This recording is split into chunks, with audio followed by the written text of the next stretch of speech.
game away. Blow up. We're playing for something, man. We're playing for something. This gotta mean something to you. It gotta mean something. Everything you got. Everything you got. Let's finish this. Do it, fellas. Let's go. Let's do it, fellas. Finish 2, 3. 1, 2, 3. You ready to make history? Come on now. Yeah. You know, there's these two words. And when I say them, people get goosebumps cause they know what happens next. So without further ado, Free Smoke.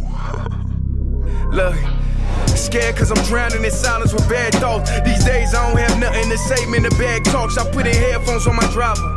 Pull up to the spot and give a good dick and Godiva. I can't lie, I'm uninspired. No more pillow talking about nonsense. I only stick around to put some band-aids on my conscience. I don't know why I feel so bad, nigga. That's what we do, no foundation. We don't build no more, we just screw. Half a bottle of Henny, girl, I'm going with the wind. The same niggas say they happy for me, ain't want me to win. So I'm done on my friends. Don't need help popping Coronas and reminiscing. I just call up Big Bro J and say it's time for venting. If I live forever, I hold this hate for some centuries. You don't know how much or how you doing what it meant to me, but motherfuck all that. I don't even offer up the time to make the call back. Stupid Lodo, if they don't get the picture now, man, I crop them out of the photo. I can't relate to my peers. Been doing this shit for years. I'm motivated by fears. I took the wheel and I steer. My sound not dictated by fuck boys in Atlanta. Stay gifted like this album was ghost written by Santa Bars forever, like they decided to throw me under Slammer. Every song's a hit like they picture me underhanders. I could drop 1,000,000 songs, but they never gon' understand us. Soapbox sermons for niggas never giving chances. Fight our whole lives to get these weak ass advances. Work twice as hard for the shit that they getting handed. And this ain't even nothing we chose, nigga, we branded. Still can't tell why all of these niggas mad at me. I'm trying to get 100 so I can put my team on salary. Give it all to the art, man, I turn my life to a gallery. Man, damn, what a fucked up masterpiece. 1,100 shots and I swear, man, I felt them all. If we ain't even good on our block, man, who can we call? Pre-decline state of mind, we broke crabs in the barrel. Got us fighting our folk, man, this shit just a life of peril. Winning has a price. And leadership has a price. When did winning not become the main thing? I always say keep the main thing, where, you know, winning is the only thing that truly matters. You find yourself alone, riding in green fields with the sun on your face.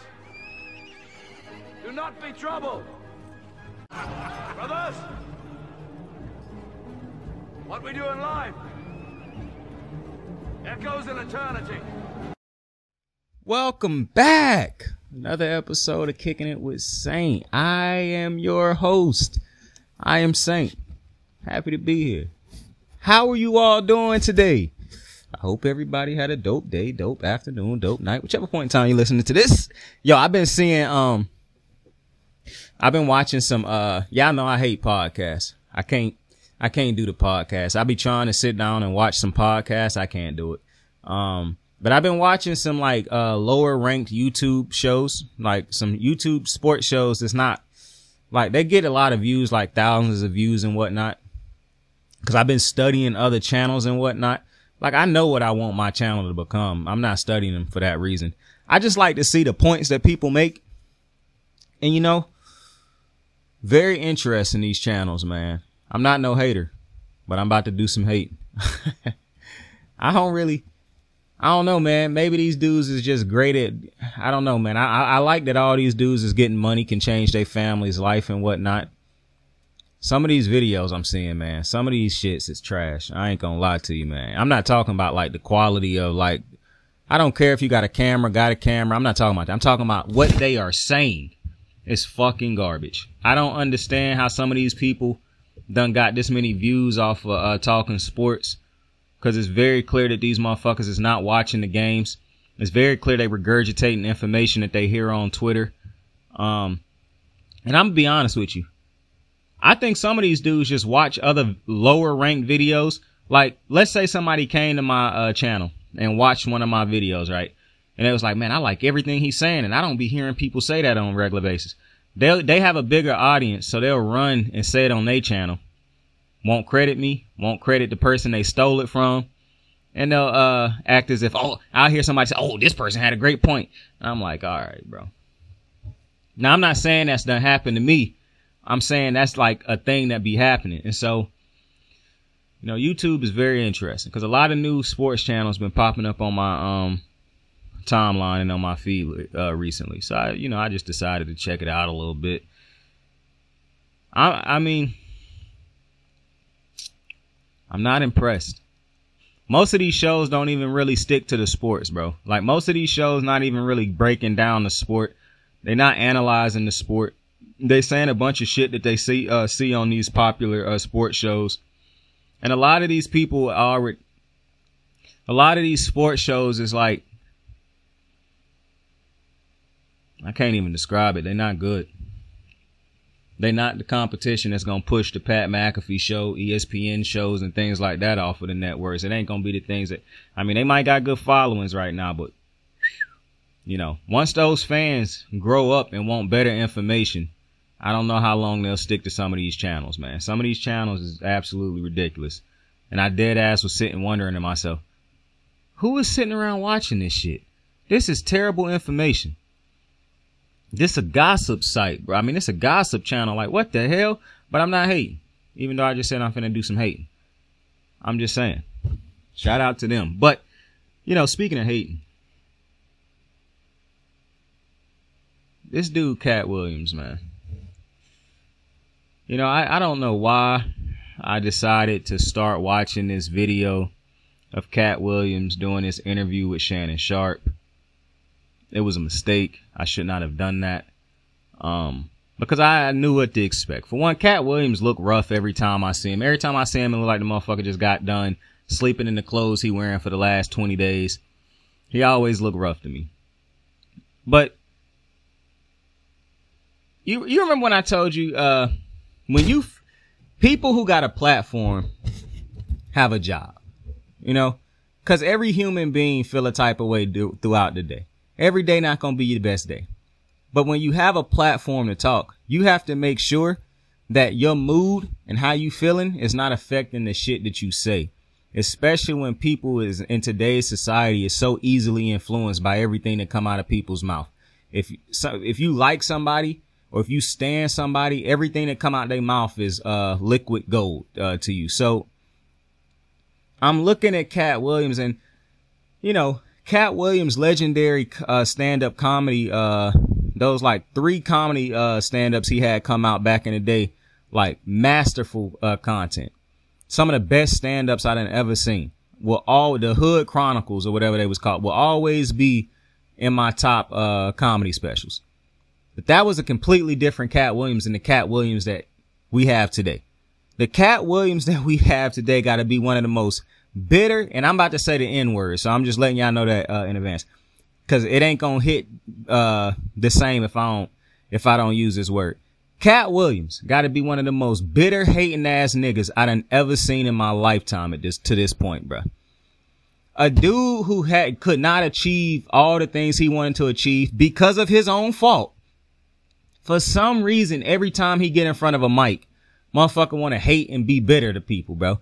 Hating on Kevin Hart every opportunity you get. Now you mad at Steve Harvey. You mad at Cedric the Entertainer. You mad at Ricky. Like, the dude hate everybody. The dude is always bitter. Bro, you still got life. You still got air in your lungs. You could have flipped your situation. You could have went out there and done better for yourself. You could have went out there and reinvented yourself. When you was at the top, when you was on the comedy specials, when you was in the all the hood movies, I didn't see Kevin Hart getting on TV hating, going on radio shows and interviews hating. I didn't see Steve Harvey and all these other dudes hating. But for some reason, and people, you want to know what really irritates me about this, bro? And this is a problem that my people have, bro. Black people seem to, if black people like you and stand you, they'll rock with your bullshit. And black people have not called Cat Williams out the way they should, bro. Y'all still living off of them Hood Chronicles and shit like that. This is not the same Cat Williams, bro. This man done been walking around like a hating ass, bitter ass nigga for the last couple years. And people just be letting that shit slide.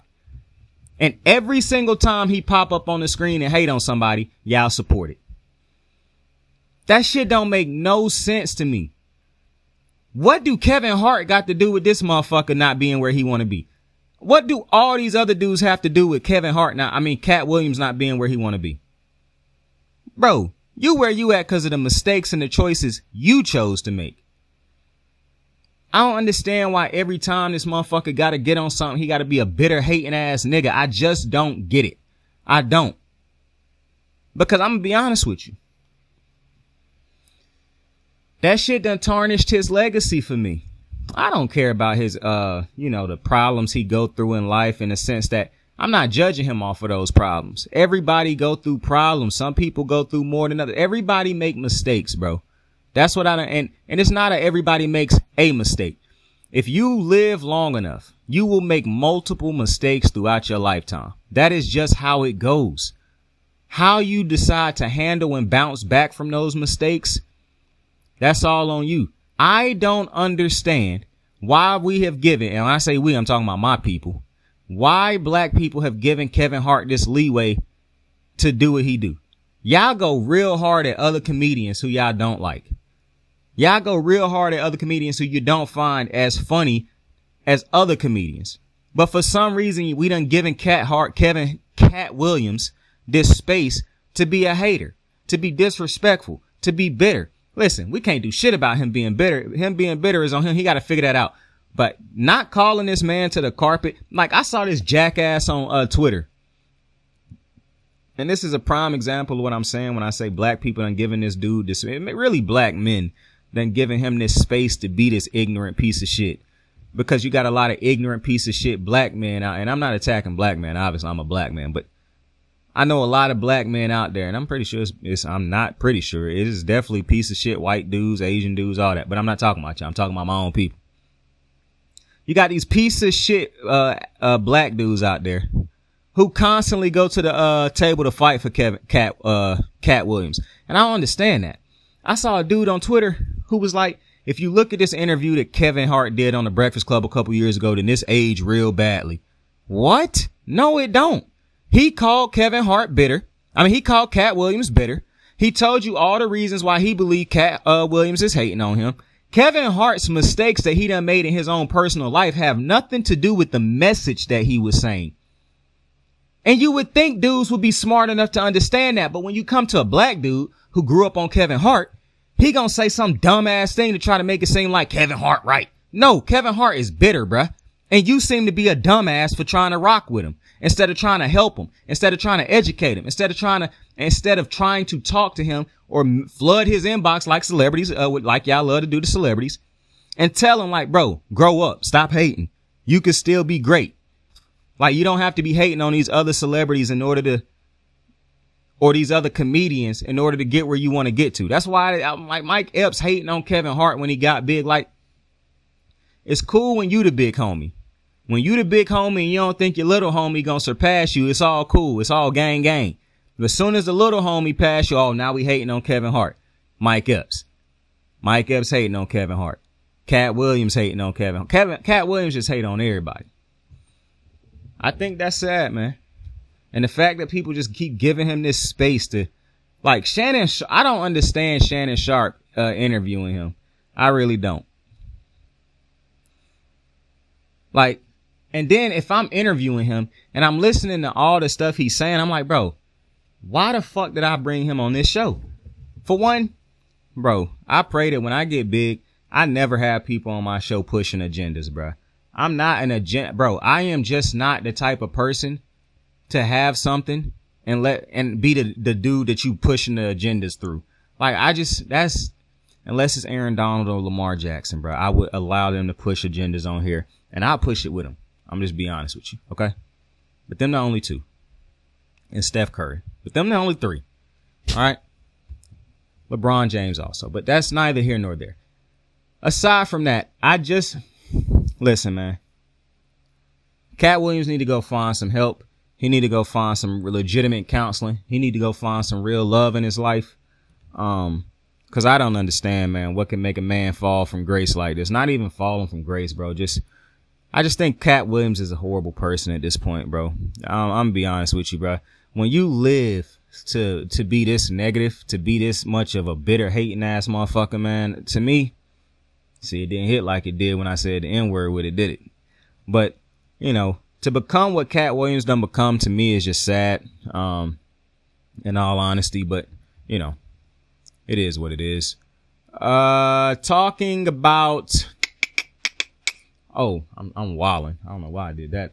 We got a lot of things to talk about today on the show. We got to talk about the Philadelphia Eagles. We have to talk about the Philadelphia Eagles. We got to talk about some things that I saw on First Take today.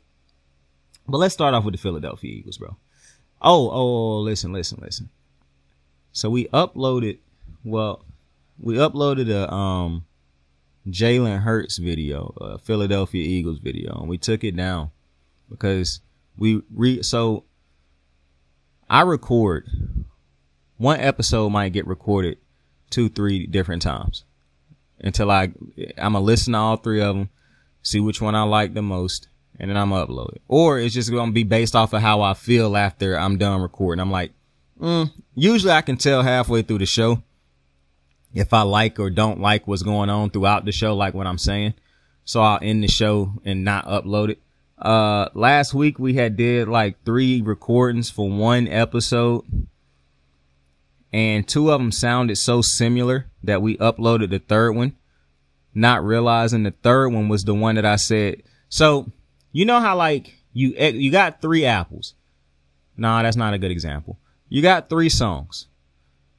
You absolutely don't like a certain thing in that first song, but you forget about it because then you start focusing on them other 2 songs and like, man, these shit sound so similar and they off a little bit that I might as well go with the first one. But then you start replaying that first one and you remember why that should have never been in the running in the first place. That's kind of what happened. When I went back to finally listen to the uploaded show, from the beginning, I was like, wait a minute. I don't think this is the show that I was supposed to upload. So I sped it up a little bit, fast forwarded it a little bit. And then as I'm listening to it, I'm like, this is definitely not the show that I wanted to upload. So if you did see that episode, shout out to you. But I deleted that episode because that was not the episode that was supposed to go up. And because we could not get that episode that I was supposed to get up in time, we just ain't uploading that episode. We are re-recording that episode because that episode is this show. So we will talk about the Philadelphia Eagles in this episode, but I want to talk about ESPN real quick. I was watching ESPN when I was coming from work, and I saw the little thing of Stephen A. Smith and what's my man's name? Stephen A. Smith, Mad Dog Russo, and Marcus Spears talking about who would they want going into the would you want Lamar Jackson over everybody, any other quarterback heading into the playoffs right now. And I understand why Marcus was getting mad that people was saying Pat Mahomes and why they was trying to argue him down on why he was wrong and yada, yada, yada.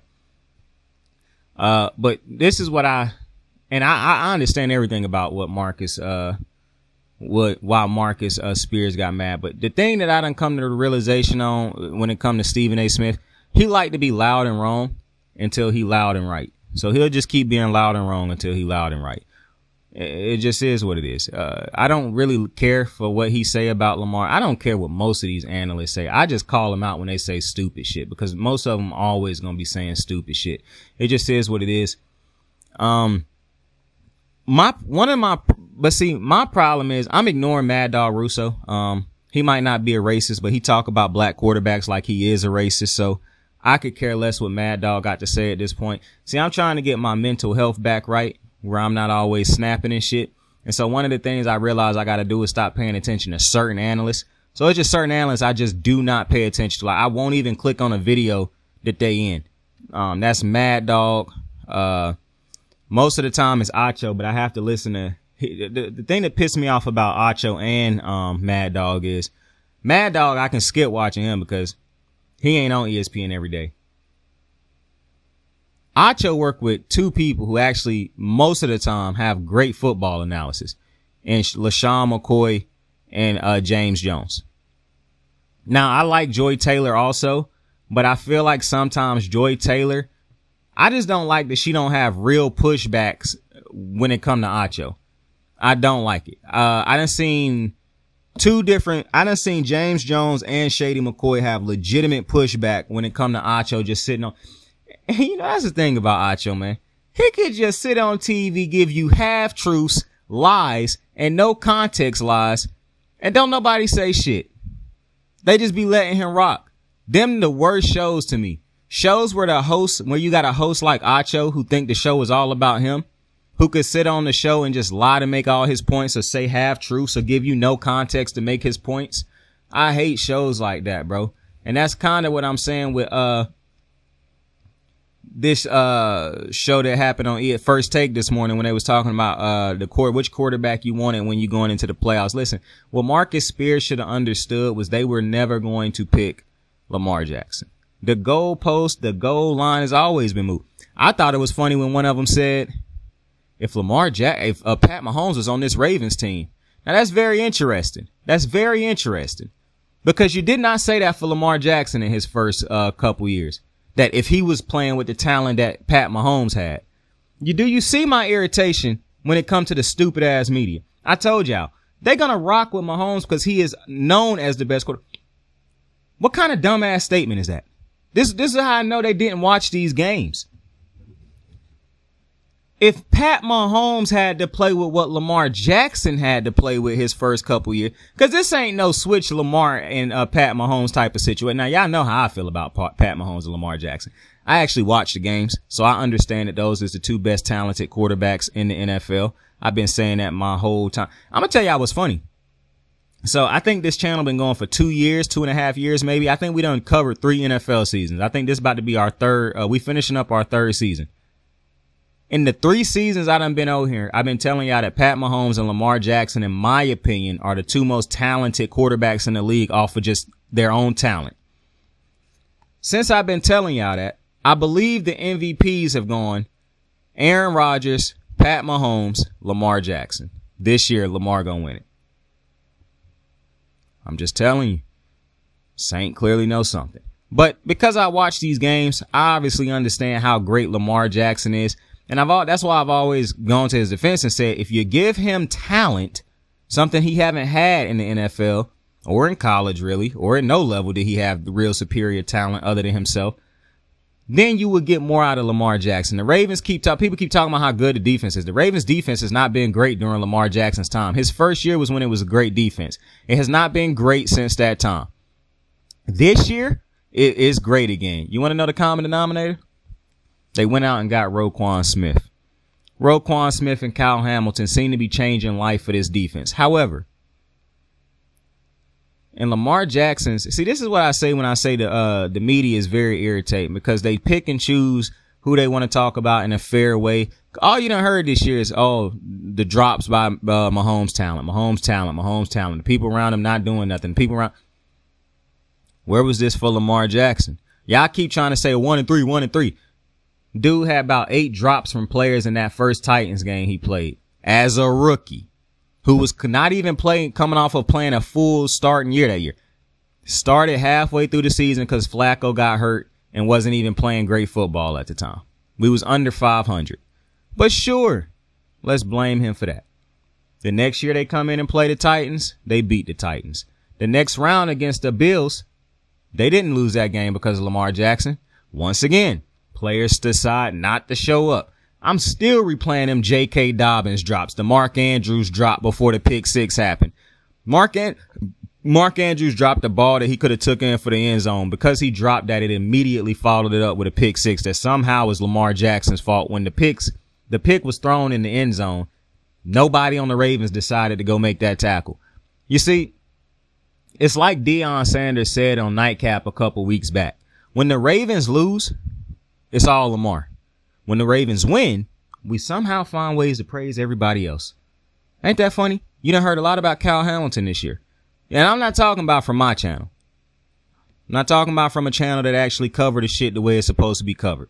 I'm talking about from these other sports networks who never blame anybody else on the Ravens team. When the Ravens was blowing leads in the fourth quarters, that was still on Lamar. Lamar got to find a way to finish the game. When the Ravens would come out on the field and just get bum rushed from start to finish, Lamar got to figure it out. When the Ravens lose games because receivers dropping passes, you got offensive. You want to know something that I find very interesting about the Ravens? The Ravens got to be one of the most penalized teams after a big play. The Ravens make a big play, hold and bring it back. The Ravens make a big play, offsides, bring it back. The Ravens make a big play, pass interference, bring it back. The Ravens make a big play, offensive pass interference or illegal shift, illegal The Ravens might have a group of some of the stupidest motherfucking offensive linemen. I don't mean that literal.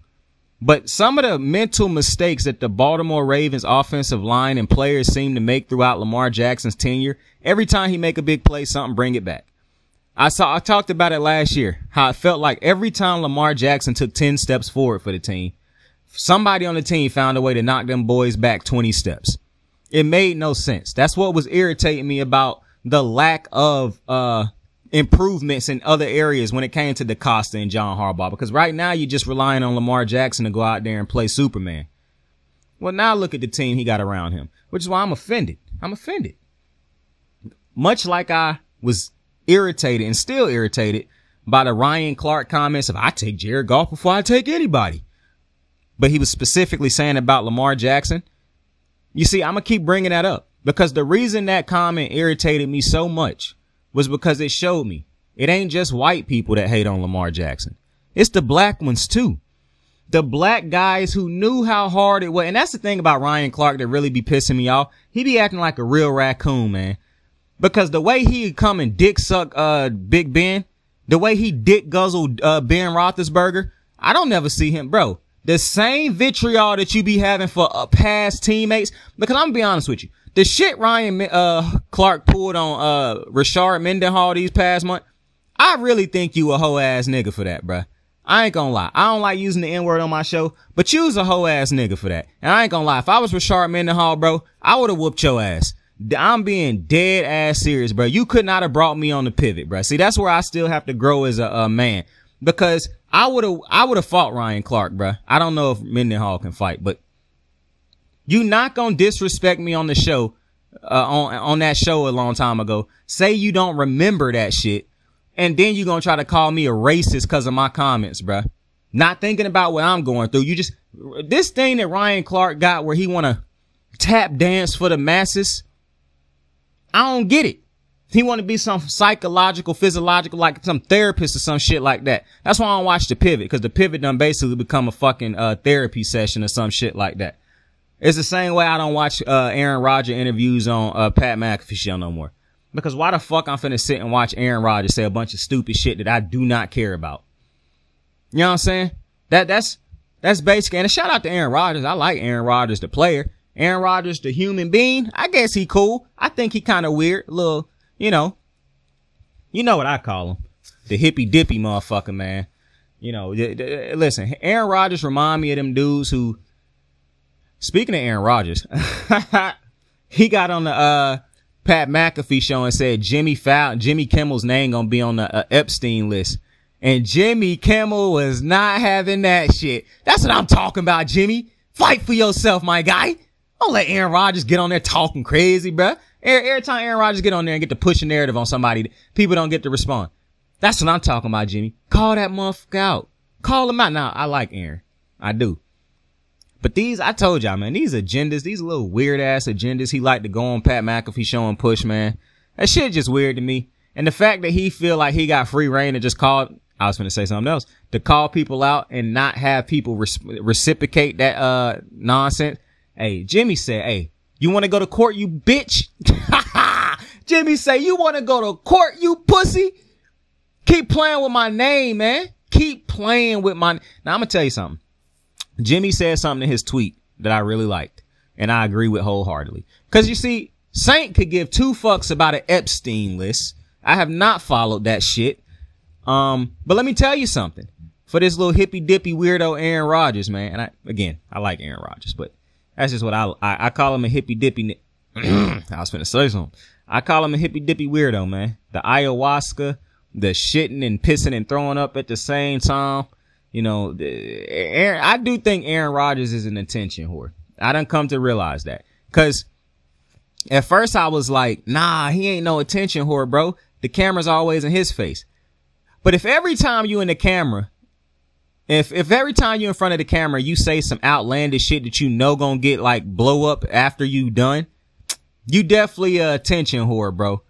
Like, I done seen multiple people do interviews and they don't always say some wild shit every time to make you think, oh, I gotta go look that up after that. You know what I'm saying? Aaron Rodgers say some wild it seemed like he attacks somebody every interview he do.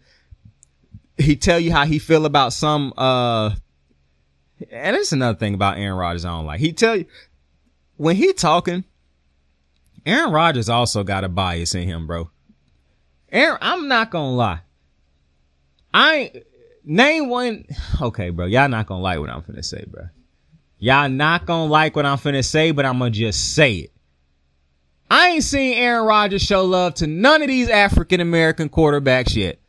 He showed limited love to Jordan Love because that's who was Jordan Love play over there in Green Bay. Jordan Love was his backup for the last 3 years.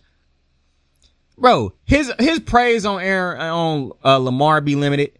Obviously, he praised Pat Mahomes, but that's a little bit different because they was on the State Farm commercials.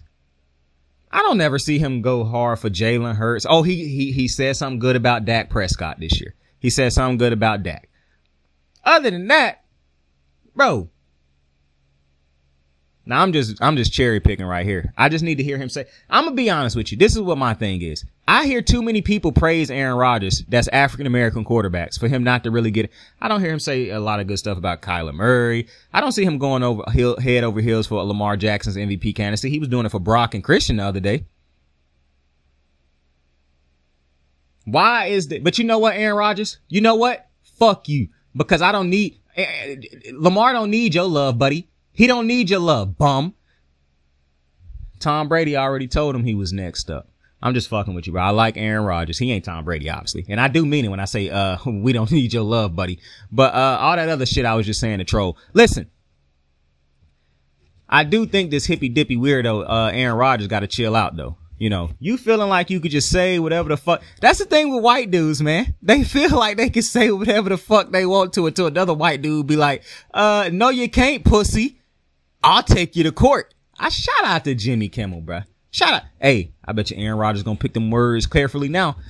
I bet you. That's why I respect Cardi B, bro. For one, shout out to Cardi B, one of the most beautiful women in the world. I don't know why people be hating on Cardi B. I absolutely adore Cardi B, bro. From the moment she hit the scene, bro, she just a ball of positivity, bro. When people be pissing her off, I really be wanting her to beat their ass, bro. I be like, Cardi, but then I be saying to myself, like, Cardi, I don't want you to have to deal with that. Get somebody else to do it. Because Cardi I just love her energy, bro. And I fuck with Cardi. And the people who keep saying Cardi ugly, you know, y'all like to post makeup without makeup and shit like that. I really wish y'all niggas knew how ugly y'all was, bruh. Cause this shit getting out of hand. Y'all like to get online and tell celebrities they ugly and shit like that. I don't like nobody just walking around feeling like they can tell everybody they ugly. But some of y'all people who calling celebrities ugly left and right, bro. Oh, they only look good cause of makeup, bro. You're ugly with or without the makeup, bro. Ma, chill. And Lord, no, I can't stand seeing no big bitch get online and talk about Cardi B, bro. Like, Lil Ma or Big Ma. Like, come on now. What are we doing? What are we doing? You know, so, you know, shout out to Cardi B, man. Shout out to Cardi B. I don't know why Cardi tell us so much. Like, she just told us she had sex with Offset during New Year's and all that type of shit. But I'm here for it. Not for that information. Could care less about who she fucking. But, you know, if Cardi happy, I'm happy that Cardi happy. Cause Cardi a positive person, bro. You need people like that. Except for when somebody piss off and, you know, she flipped the script real quick. But I can't be mad at that because I'm still working on how I be flipping the script sometime. The difference between me and Cardi is eyes be fighting. So that's what I'm working on. I was having a conversation with my uncle the other day and we was talking about how people be shooting people and stuff like that. And he basically asked me why I don't have a gun. Well, why I don't be wanting to do the gun thing. And I said, you know, I done grown to the point where I'm not really into guns and things like that. And I spend so much money on fight training and, you know, fighting and things like that. I'm just the type of motherfucker that's going to try to fight you off of anything. I'm not going to want to fight if I like, you really got to push me for me to want to fight. Oh, I just got to be in the mood to fight. Cause most of the time I'm not really in the mood to fight outside of my training because that's tiring, or outside of like sparring or something like that. I'm really, or if I do a competition or something like that, obviously I'm gonna want to fight, but just like randomly wanting to fight dudes nowadays. Yeah, I done kind of grown out of that. I done got in trouble for hitting somebody. So, and I'm dealing with them consequences, hitting and choking somebody. So I really don't, you know, that done turn me a little bit sour. But nonetheless, you know, I just like fighting motherfuckers. That like literally my first thought when I walk into a room, I look at the dudes in the room and be like, all right, how I'm gonna fuck him up if it come to it. If it come to it, how I'm gonna take him out. If it come to it, how I'm gonna do this to him. It's just how I be thinking, bro. It's dead ass how I be thinking, because when we would be lined up in our fighting classes and shit and we had to spar and wrestle each other and shit, like I'm always looking at who I might get paired up with, and I'm thinking to myself, okay, I gotta be ready for yada, yada, yada, yada, yada, yada. You know what I'm saying? It's just, I don't know what it is, bro. I get real zoned in when I'm fighting. It's just, I get locked in when it's time to compete and fight with somebody. I was talking to somebody earlier today, and he was like, okay, he said some real gay shit, abandoned minds. I'm not gonna tell you the gay shit he said, because the shit he be saying be off the charts. But if he fought, he would be fighting at 160, I think he said. 160 or one. Even though 160 is not a real weight class to me, he would need to go up to 170. But 160, yeah, that's 10 whole pounds. So nah, you're not fighting in that class, because it's usually a 10. The difference in 10 is a lot, especially if a dude got muscle. That's interesting. But anyways, I done procrastinated long enough. Hey, y'all notice every time I'm talking about the Eagles, I procrastinate? That's because I love my guys. Speaking of the Eagles, you know, matter of fact, I ain't even going to do it. I was going to say something about Jalen Milroe for the Alabama Crimson Tide. But nah, I'm going to let my guy live.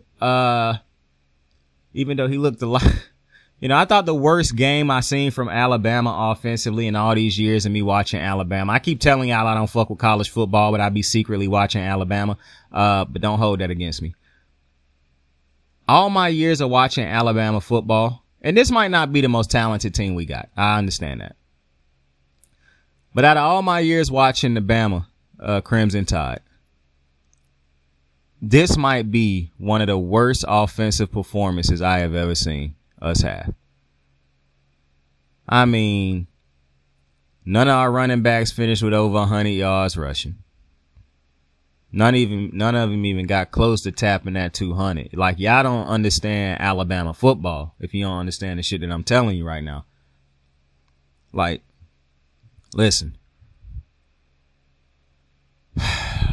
The worst offensive performance that I can remember from Alabama that really pissed me off, and it might not even be number-wise, things like, y'all know we don't give a fuck about them numbers.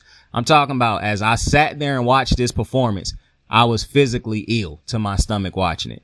That would be when we played against the, what's these niggas? Oh, fuck. What's these boys' names? Deshaun Watson the first time, and seeing Jalen Hurts that second time. No, it was the first time.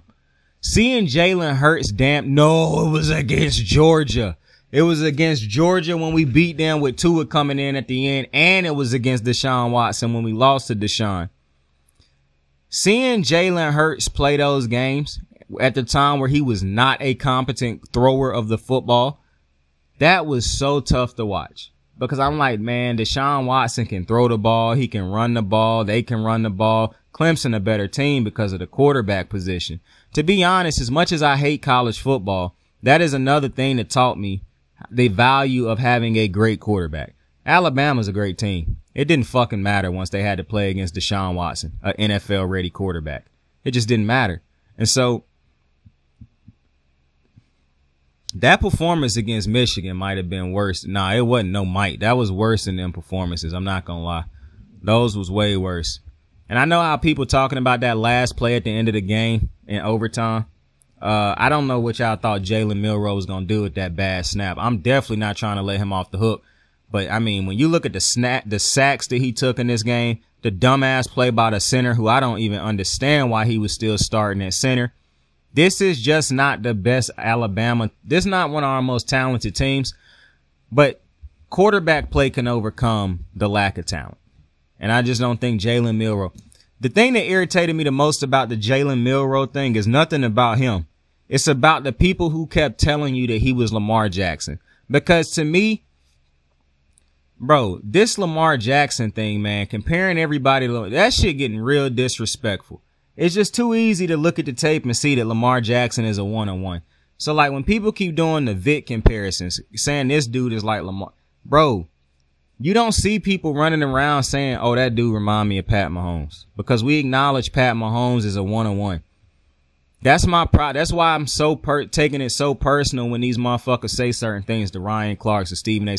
Because the Richard Shermans and because if you watch the tape, it is so very clear Lamar Jackson is a one-on-one, which bring me back to my point. I told you how I took it personal about the shit Ryan Clark said. When you open your mouth, Stephen A. Smith, Maddow, to say, if you give Pat Mahomes the Ravens team this year, y'all boys ain't no point in time. At no point in time have y'all ever,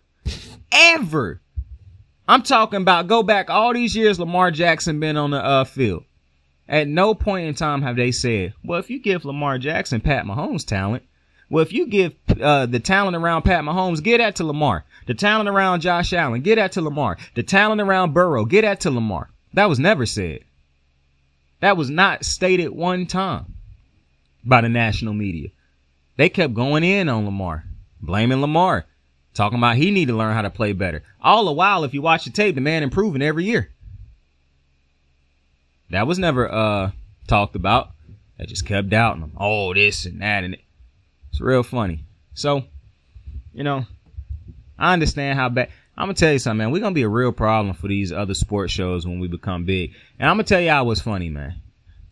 These guys are like old school, right? So they think these old school rules apply. They ain't really been hit with a dose of the new school yet. Because even the dudes that's on the shows that's younger than them is still like way older than me. So they not like a part of the generation that I'm from. My filter is crazy. Like, bro, you're not going to sit if I'm on a show with somebody, you're not going to sit on that show, talk crazy about something and leave hella context out. I'll be on that bitch all day arguing with you. You have to fight. You have to fire me the first day because you're not going to disrespect or leave out or talk about a player in a way where you don't present all the information, especially if it's some bullshit. Like, I just can't rock with it. And the way they've been doing Lamar Jackson, been a bunch of bullshit. But listen, your boy Saint is here. Your boy Saint is here to make sure we get this shit right, baby. Hey, can you imagine when we get big? Can you imagine all the people who gonna come back and watch these videos and be like, yo, this dude Saint been on the Lamar Jackson thing from the beginning. I mean, it's a lot of points that we over here on the channel done hit on very hard before these motherfuckers in the media actually decided to do their job, which is analyze games and talk about them instead of pushing these dumbass hero villain narratives and shit like that. But you know, that's neither here nor there. I do want to talk about the Bills later on in the video, but I could forget about that. So just don't hold me to it. Listen, now we do got to get to the Eagles because, you know, this self-destruction that's happening over there in Philadelphia is kind of ridiculous. We don't really got to keep going over how I don't like the secondary of the Eagles. That's been a 2-year thing. But if you look at the Eagles, bro, I was watching the Eagles last week. Why is Hassan Reddick dropping back in coverage? Can y'all explain that to me? Why is Hassan Reddick dropping back in coverage? Hassan Reddick is one of the better pass rushers in the league every year. But for some reason this year, the Eagles done forgot how to use him. Listen, I understand this could be one of them years where Sirianni lost both of his phenomenal head coaches. So, you know, you just need a year to get things right. And plus for Jalen Hurts, when you got situated into the offense you was in last year and then you come in with a new concept, new schemes and things of that nature, I understand how tough that can be. This is the problem. The Ravens took the beginning of the season to figure it out.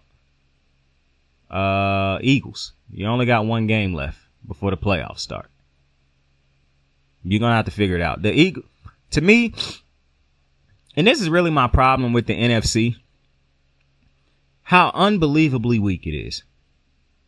Like, and I obviously, you know, we done had this conversation multiple times. That's why I find it hard to critique Lamar, Pat, and them boys the way some people want to critique them, because I just think the NFC is just, it's hard for me to praise the 49ers if they get to the Super Bowl, as if they had to stop Brady, Peyton, and them boys. Like, the road less traveled is in the AFC, not in the NFC. people would take the road in the NFC 10 out of 10 times if you gave them a choice right now. Like, if you needed to get to the Super Bowl, which division would you want to play? Which conference you want to play in right now? AFC, NFC. You're taking the NFC every time. I don't give a fuck that the 49ers is over there. And if you actually watch the games, the 49ers, you will not fear the 49ers if you're a certain type of team. Like, I don't think the Rams fear the 49ers. I don't think they go into a game against the 49ers thinking to themselves, we can't win this game, even with the talent disparity. That's a problem for me. Not only that, I don't think any team going to the games against the 49ers saying to themselves, we really can't let this quarterback go crazy on us today.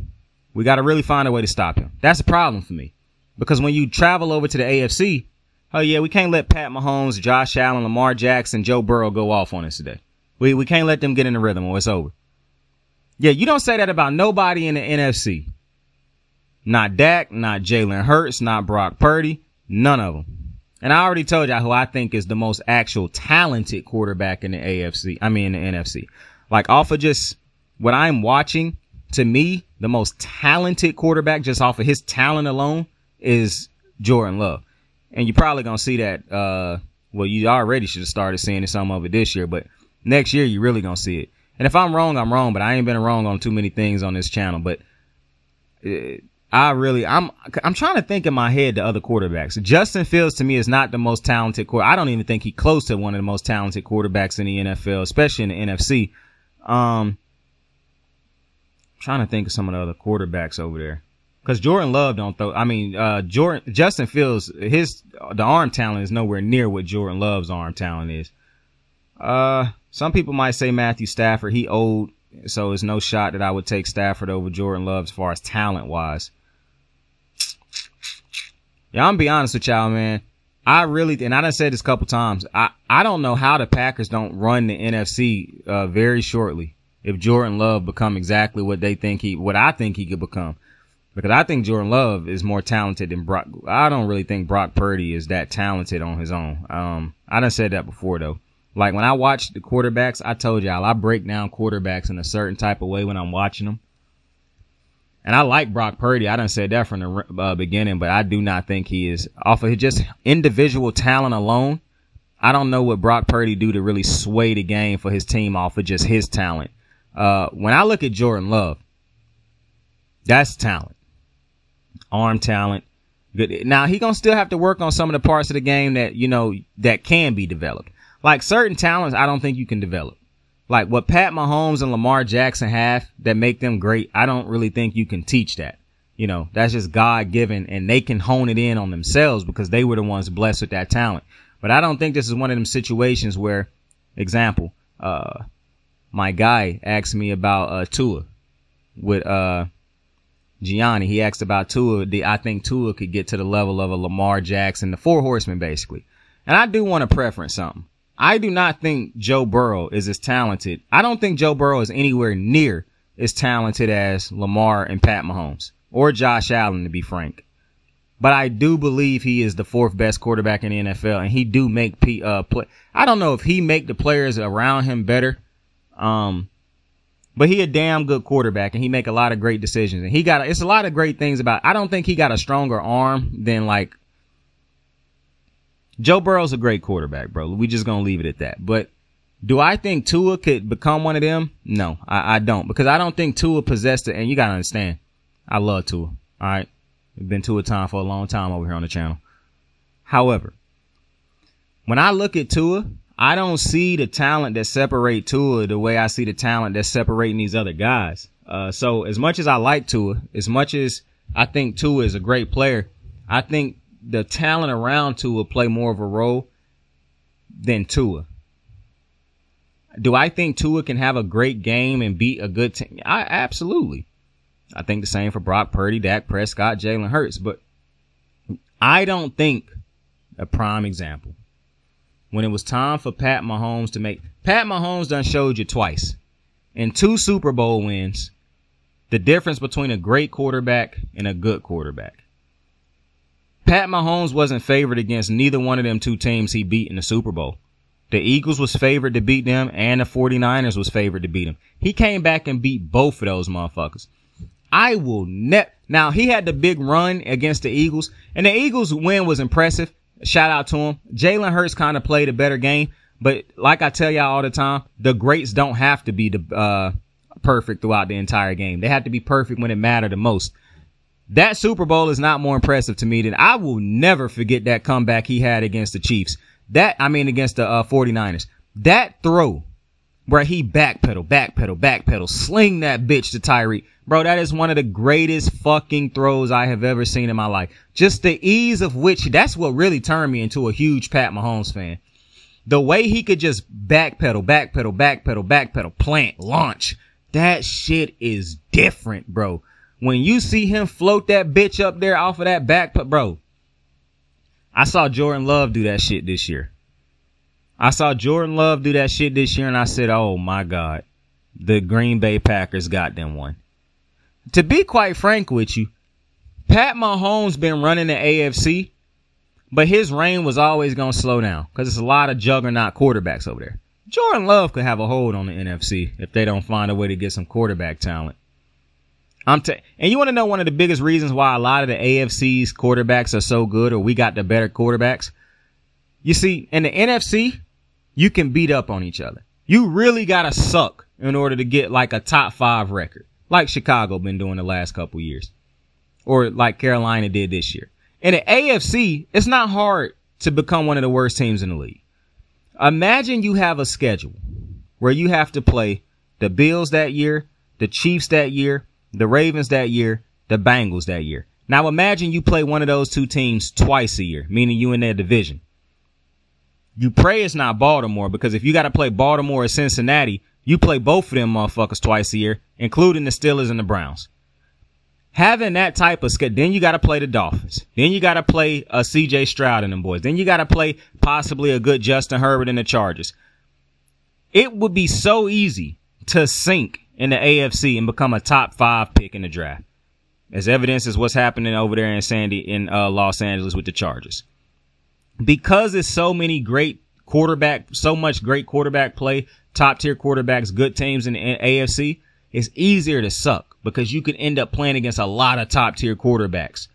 In the NFC, it's any given Sunday. You saw the Cardinals beat Dak and beat Jalen Hurts. It's no in the NFC right now. I don't think you can get into one of them situations where it's oh, man, we got to play a couple quarterbacks in a row. This is going to be a tough one. No, if you got to play Matthew Stafford, just wait. He going to throw the ball to you. So, like I said, the road less traveled, bro, will always be the AFC right now. Because who the fuck wants to travel that road in order to get to a Super Bowl? But with that being said, that is why I'm not panicking for this self-destructing Philadelphia Eagles. Listen, I understand they look like shit over the last couple weeks. The defense specifically. And I don't think it's no saving the defense. So let me just go ahead and get that out there. I don't think you can save this defense. However,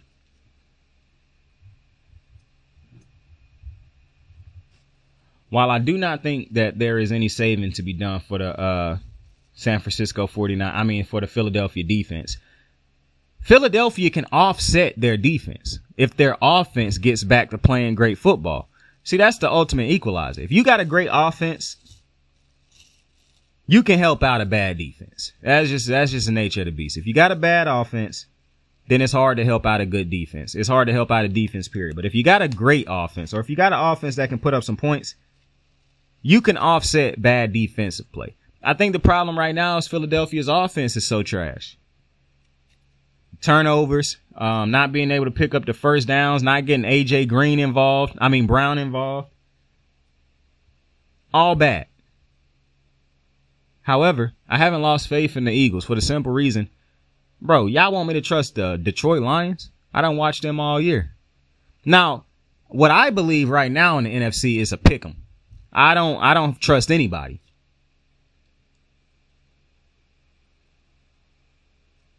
I don't trust the 49ers. I don't trust the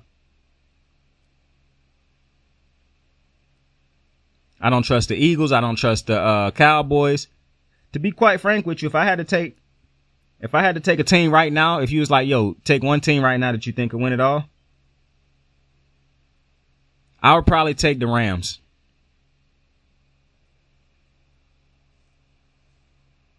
Yo, excuse me for a second, bro. I'm trying to do something, and I was doing it while I was talking.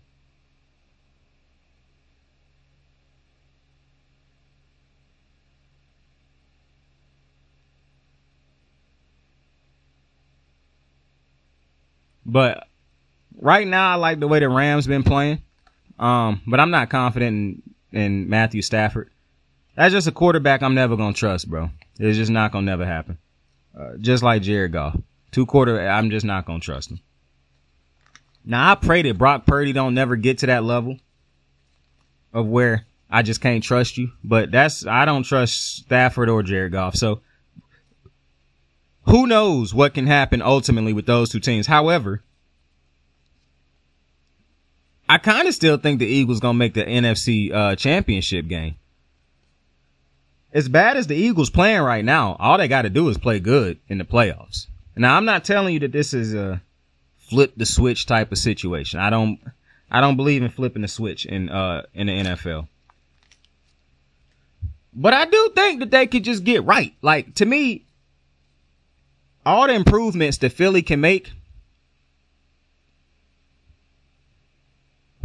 Let me say it like this. If Philly make the improvements that they can make, they still, to me, can be a Super Bowl team. If Philadelphia's offense start clicking again, that's a Super Bowl caliber team. So I understand a lot of people worried about the destruction or the falling of the Philadelphia. I'm not.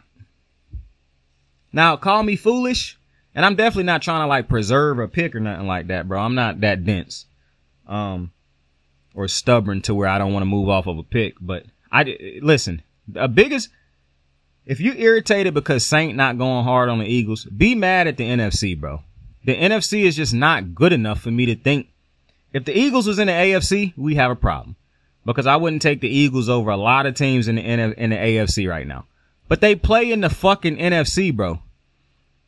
No matter how bad they playing right now, I could still see a scenario where the Eagles beat every team they play in the playoffs. Because the NFC don't have a team as much as they was dick riding San Fran. They don't have a team to me that's just head and shoulders above everybody else. Yeah, you might have blew the Eagles out earlier in the season, but let's say the Eagles come to play that game. They bring their best, and the 49ers half-ass it. A half-ass 49ers ain't beating the Eagles. The half-ass 49ers might still beat the dog shit out of Dallas, but nah.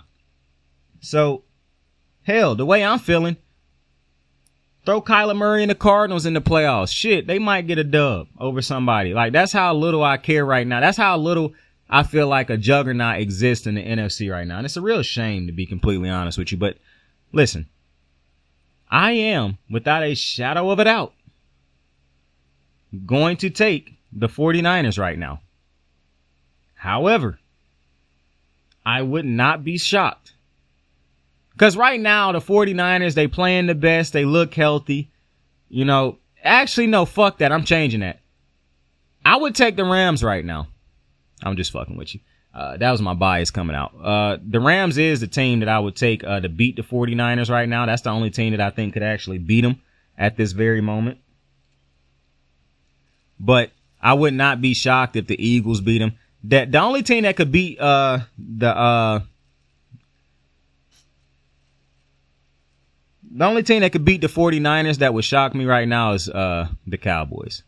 If the Cowboys beat the 49ers, I would legitimately be shocked. Like, that would blow my fucking mind. Because I just have no faith in Dallas when it comes to playing the 49ers. To be honest, I got no faith in Dallas playing against legitimate teams, bro. I can't remember the last time I saw a team. Because people talk about how Miami don't win games this year against the good teams. Miami beat good teams last year. Dallas did not beat great teams last year. They don't beat them this year. They didn't do it the year before that. Like, Dak Prescott's problem against playing against these top-tier quarterbacks is crazy. Do y'all remember last year when he played against the Chiefs and how bad he played in that game?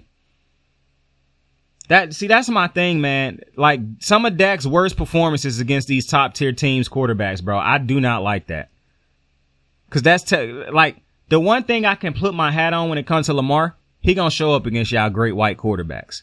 All the great whites, the white knights, oh, he gonna show up. Prime time, he gonna show up. I like Dak. I like what he do for his team. But, I mean, listen, man. At some point in time, it's a requirement to beat these, top tier teams. Now, I know it's a Dallas fan like, bruh, how you going harder on Dallas than the Eagles? Listen, bro. I saw the Dallas Cowboys lose against the Dolphins, lose against the Bills. You want to know what I saw Philadelphia do? I mean, lose against the 49ers. I saw Philadelphia beat the Chiefs and the Bills. So, listen.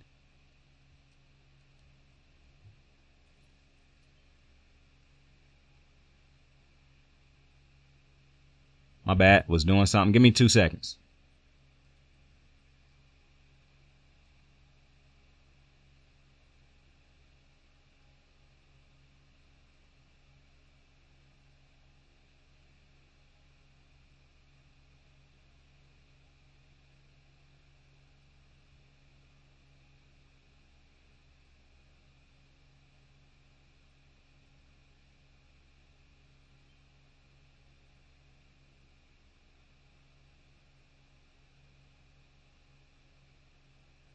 Apologies.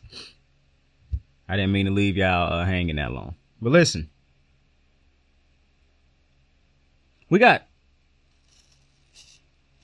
are my thoughts on the Eagles. Hold up, y'all. I do want to talk about a brief little conversation real quick about the Bills. I'm pulling something out my beard. Listen. Oh, first off, you know what? Fuck the Bills. Before I get to the Bills, let me address David Tepper, bro.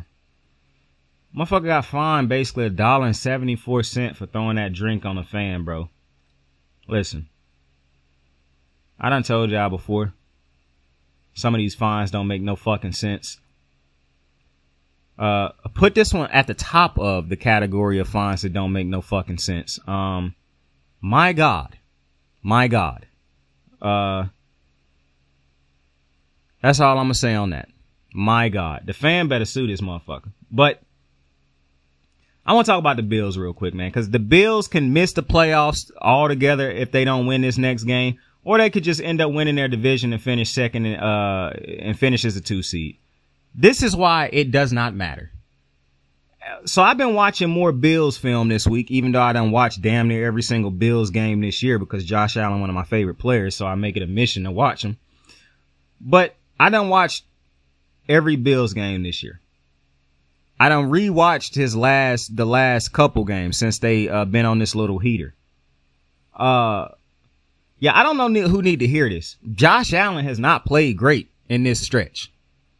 I don't know who need to hear that, but that's just the reality. I don't watch these games. Like, I already watch them and go hard on them. I done rewatched them.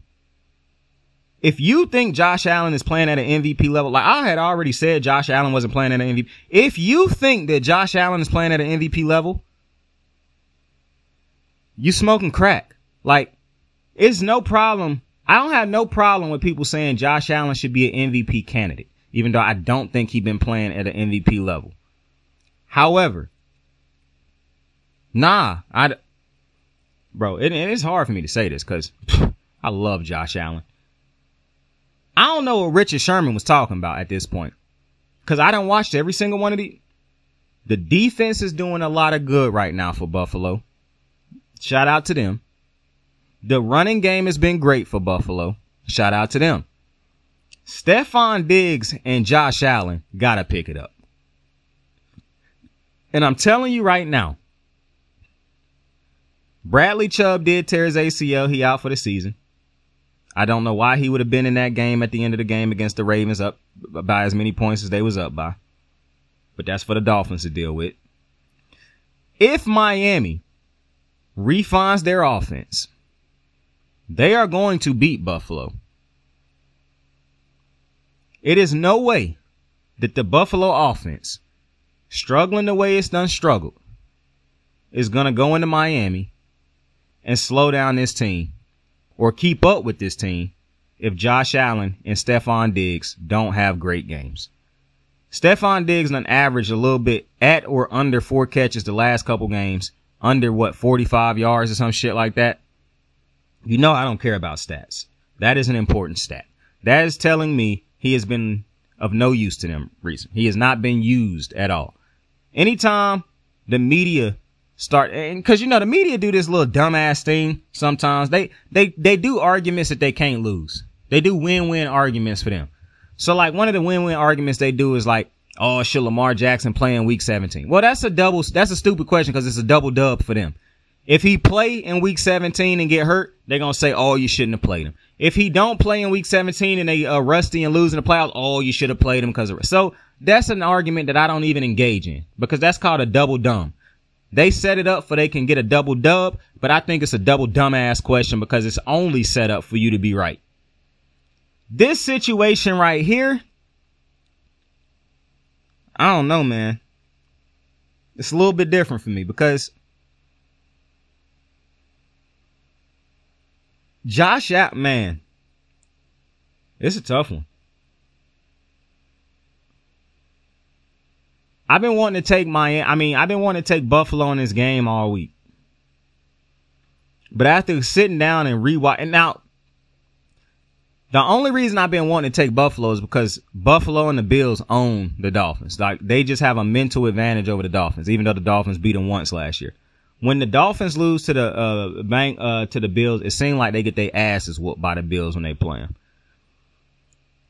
But if I have to do what I tell y'all to do, what we do on the channel all the time, and that's analyze the film, analyze the tape, Miami should win this game. Now, if Miami does not win this game, that's telling me a lot about Miami, man. That is telling me a lot about Miami. Because not only would you have lost to the division after leading the division damn near all year, you now showing me that you don't win no type of big game. You don't win the big games that's on the schedule. You don't win the big games that's actually important. You don't beat the great quarterbacks. You go into the playoffs now, losing to the Ravens, to the Bills. That's a big deal. People were saying they should feel good coming off of that win against the Cowboys, and I kept saying, why would they feel good about that other than it was just a win? Because the Cowboys is, to me, not a real Super Bowl contender if you put them in the AFC. So if you Miami, you got to win this game. Not to mention, you're at home. Now, the media love Mike McDaniels. Oh, boy. Boy wonder. Boy genius over here. Mike McDaniels better get it done. You see, Pat Queen said, people don't like playing us. They don't want to play our brand of football. They like dance. They want to play basketball on grass. Listen to me. Listen to me. Listen to me. Pat Queen wasn't wrong. And shout out to Pat Queen. He made the Pro Bowl this year. I told you, this is Pat Queen's best year. It's not even close. If you watch Pat Queen play, you will know Pat Queen is having an unbelievable year. Easily his best year he done been with the Ravens. He picked the right time to have it also in his contract year. You knew Kyle Hamilton was going to make the Pro Bowl. But Kyle Hamilton going to make the Pro Bowl and he going to make the All-Pro team. Meta BK, congratulations, my boy, Pro Bowler. Pat Queen, congratulations, big dog, Pro Bowler. Kyle Hamilton, congratulations, my boy, Pro Bowler. These first-time Pro Bowlers. Tyler Linderbaum. I think his is his first year making the Pro Bowl, which is insane because he should have been a Pro Bowler in his rookie year. Tyler Linderbaum done been a Pro Bowler, all pro level center since he done touched down in the NFL. So I'm not actually sure why this would be his first year in the Pro Bowl, but I specifically want to shout out Pat Queen. And y'all know I done said this multiple times. I was very critical of Pat Queen. So when he do good, I have to be extra as complimentary. The praise got to be as loud as the criticism was. And that's why I got to make sure of, because Pat Queen done had a phenomenal year. If Pat Queen made a play in the Dolphins game, the same type of play he made in the 49ers game. And there's a couple plays. I know we spend a lot of time praising Roquan and Lamar and Kyle Hamilton. But Pat Queen, the way he done learned how to not run past, y'all don't understand how much better that's done made him. It was two things that could take Pat Queen, because I don't even think he was a good middle linebacker, to be completely honest with you. But it was two things that could take Pat Queen from where he was to a legitimate stud linebacker. Stop missing tackles and learn how to use your speed to your advantage. I don't know if it's another middle linebacker in football that's faster than Patrick Queen. I don't. But I knew that he wasn't using his speed to his advantage. Now, oh man. But let me shout out the rest of our Raven Pro Bowlers. Shout out to the best kicker that ever graced God's green earth, Justin Tucker. He is a Pro Bowler. Obviously, Kyle Hamilton, a Pro Bowler. Shout out to Lamar Jackson. We know Lamar Jackson is a Pro. It don't really matter. None of these motherfuckers is going to make the Pro Bowl because the Ravens is going to the Super Bowl this year. I'm almost certain of that now. Because the Ravens just look like the best team. On both phases of the ball, they look better. I done told y'all in the past season, I've never felt this way. Well, if you watch the show, you already know. I've never felt this way about the Ravens over the past couple years. But the Ravens look, obviously, shout out Roquan. You know he going to make the Pro Bowl. The Ravens, you know who I think should be a Pro Bowl player this year? He probably won't make it, but I think he should be a Pro Bowler. It's Jadeveon Clowney. I think Jadeveon Clowney should be a Pro Bowler this year, bro. I'm being dead serious with you. But when you look at the jump Pat Queen made, because I want to harp back on Pat Queen. Obviously, a lot of it got to do with Roquan. Roquan is just a special talent. But that jump, man, that jump. And it was just fixing a couple things that he wasn't doing great. And now he's going to be somebody's top paid middle linebacker in the league next year. So shout out to Patrick Queen. But there was one more team. There was one more topic that I wanted to talk about before we got off of it. Bill Belichick. Listen, y'all think they're going to really fire Bill? Y'all think he's going to go to another? I think Bill should want to leave the Patriots. Listen, if Bill think he's still a great coordinator or coach, go to a team that can win a Super Bowl right now, bro. Clearly, you is not the quarterback. You're not the head coach to build the Patriots back up, bro. Clearly, you can't do that. You're a terrible general manager. Like, I done thought you was a terrible general manager for the longest. You passed on Lamar Jackson, who could have saved your career. Like, but then again, the way you coaching Mac Jones, I'm so happy that Lamar didn't end up in Baltimore. Didn't end up in New England. I'm gonna be honest with you. Bill Belichick, in my opinion, if he don't stay with the Patriots, I think he should go coach the Chargers. You got Justin Herbert. Justin Herbert was dinking and dunking like Tom Brady just a year ago, so you can put him in that dink and dunk offense. This is what I would ask for Bill. Bro, try to evolve, man. I understand you like hiring your same fucking coaches over and over again. How about we stop doing that? I don't mind you keeping dudes employed. I'm cool with that. But how about you get a power to people that's actually got some nuance, some innovative ideas to help you get back on top? The offense that you run is god awful. Y'all want to know why I ain't never been sold on Bailey Zappi? Because he was bad last year. Why would I think change my opinion this year? He is a bad quarterback. Mac Jones been bad. So it's all bad. But you know the one common thing in New England? There's no quarterback development taking place whatsoever. No receiver development taking place whatsoever. No running back development taking place whatsoever. No offensive line development taking place whatsoever. The Patriots need a fresh start. They need to hire a new coach, in my opinion. Go get your quarterback. And Bill Belichick could go to a team that's readily made to where they just need a coach. They a coach away. And the funny thing about your coaches that that get hired off, they can't take the Patriot way nowhere with them because the motherfucker's not going to buy into it. You can. So if you want to go to L.A. and be the Chargers head coach and steal that Patriot way shit, hey, you can do that. But I think it's the time for Bill and the Patriots. I think that shit done passed. I actually do think it's time for them to split.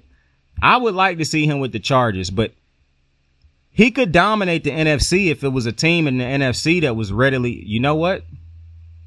I love to see Bill Belichick in in Carolina. I don't want to see him ruin Bryce Young, but Bryce Young, I like that game he played against the 49ers, the Packers. Now the Packers defense is god awful, but boy, That was a great game. That was probably the best game Trae Young done played. Trae Young. Shout out to my boy Ice Trae. That was probably the best game Bryce Young done played this year in his rookie season. And I really do feel bad for Bryce the way I felt bad for Trevor Lawrence in his first year. I hate it when rookies get thrown into a situation that's that bad. For Trevor Lawrence, it wasn't necessarily, it was no talent around him as much as you had a crazy tyrant as a head coach. For the Panthers, there's just no talent on this team. If you look at this team, what Bryce is having, and I'm gonna be honest with you, I'm not the biggest fan of Bryce's size, throughout the season. Looking at him play behind this offensive line, it kind of remind me of Kyler Murray. Kyler Murray a lot more athletic than Bryce Young. The arm talent is both the same. I think Kyler got a good arm. I don't really like the throwing motion of either quarterback. I don't really like the thought of both quarterbacks throwing it and getting drilled as they throw it without protecting themselves because they are so small. Bryce Young look even smaller than Kyler, frame-wise and height-wise. So I'm intrigued to see what the Panthers do. The Panthers, to me, to get the most out of Bryce, it's going to take more than just getting him weapons. You need to have a top 5 offensive line.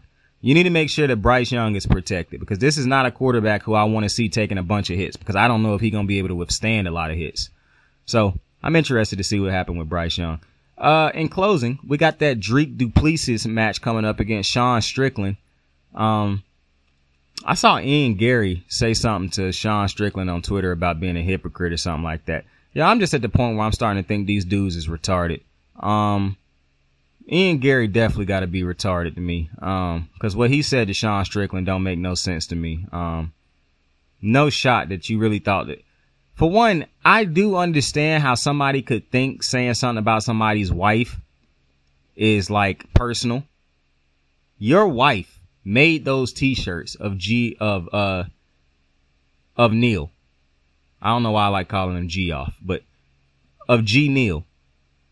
She put herself clean in the middle of the bullets that come her way. So I don't like this notion that, Sean Strickland's a hypocrite for what he said to plus, bro, Ian Gary, my guy. Your mouth and your actions, you, Kobe, bro. It's real funny how y'all white boys like to, pull the hypocrite card and shit like that. Hey, Stephen Wonderboy Thompson is a good man. I would have slapped the dog shit out of Kobe Covington if he had called me a pedophile on that stage for absolutely no fucking reason. Shout out to the boy for being able to just laugh that shit off. And I saw a tweet the other day where this dude was like, yo, if black guys, if they I wish Aljamain Sterling could have just been himself and people would like him. Yo, white dudes give me a funny, the white boys be killing me with that shit. MMA fans that's white, boy, they love saying if this dude had acted with his regular personality, boy, go suck a dick. Every time a black UFC fighter act like themselves, y'all boys be hating. Y'all hate before they act like themselves. Just admit it, man. Y'all boys is racist to the black fighters until they win and beat the people y'all like. MMA Guru stay saying some off the wall reckless shit about the black fighters. I be seeing people in his chat call him out all the time, say he a racist about how he be talking about fighters. He went on a personal tirade against Kamaru Usman about he think he was on steroids because his fat ass ain't in the shape that they in. Like, it's just very interesting to me. White MMA fans, bruh. They give me a kick. I really get a kick out of white MMA fans. They give me a headache sometimes because I'm like, man, the shit that come. Yeah, see, this is my problem with the NFC, bro. Matthew Stafford made the Pro Bowl, and the Pro Bowl don't really matter, but Matthew Stafford in the Pro Bowl, Dak Prescott in the Pro Bowl, and Brock Purdy in the Pro Bowl. Why in God's name would you take any of them three over Pat Mahomes in the Pro Bowl, Lamar Jackson in the Pro Bowl? Now, obviously, you got two in there. But in a normal year, two are not going to be in there.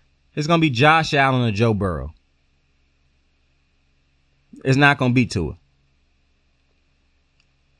But that's no disrespect to Tua.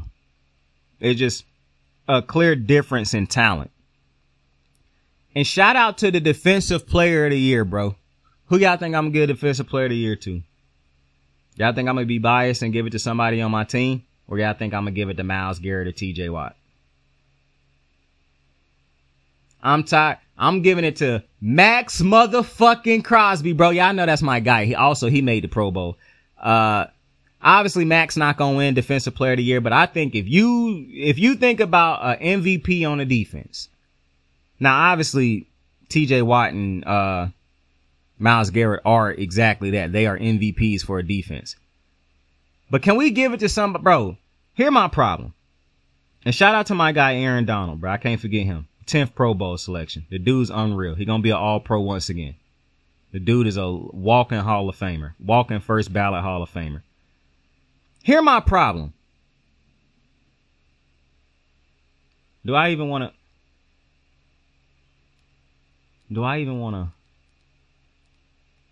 Here's my problem, bruh. Because I didn't know if I wanted to do it or not.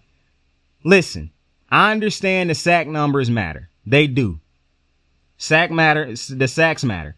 But I done seen motherfuckers get sacks on third on like a second down and motherfuckers still complete the pass on third. I done seen motherfuckers get sacks on first down, still complete that pass on third. To me, third down sacks when you get them off the field are big sacks. Now, TJ Watt is to me like the clutchest player in football right now. The clutchest defensive player. When you need a sack to win a game or seal a game, TJ gonna get that shit. So I love TJ Watt. And to be completely honest with you, TJ Watt will probably listen, I have no problem giving TJ or Myles Garrett because that just further proof that the Ravens are playing in a tough division with multiple time defensive player of the years in there. However, I think even though he played for a terrible team, if you watch the tape, I don't even think Myles Garrett and TJ Watt do as much on the defense as Max Crosby. I understand the sack numbers. Just go look at Max Crosby. He don't stop moving, family. He don't stop moving. I personally think Trey Hendrickson is a stud too. Don't let me forget him because he one of the league leaders in sacks. I don't know if he made the Pro Bowl, but he should have definitely made the Pro Bowl. But I don't know if he did. But he should have because he's a stud. Trey Hendrickson, Myles Garrett, TJ Watt. That's all in the Ravens division. And the Ravens don't have a premium pass rusher. So I don't mind giving out MVP or a defensive MVP to those guys. However, I really feel as though don't wait till the man get on a team and then be like, oh yeah, he is a defensive. Just look at the tape, bro. Just look at the tape. Myles Garrett. Max Crosby.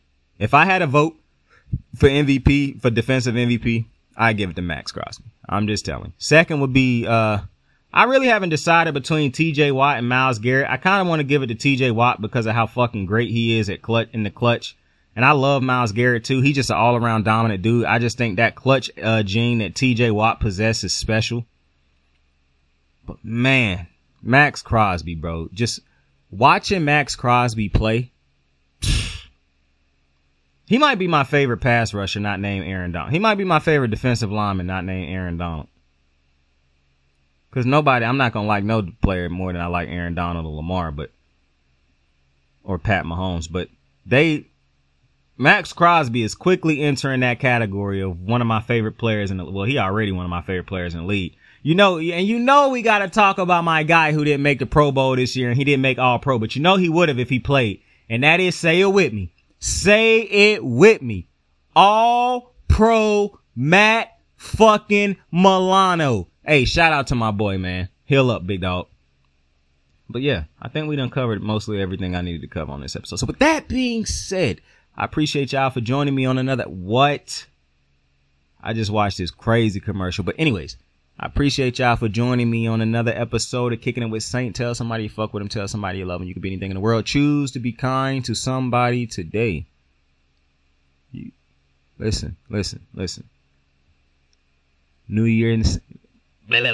Listen. New Year, same me, baby. Listen.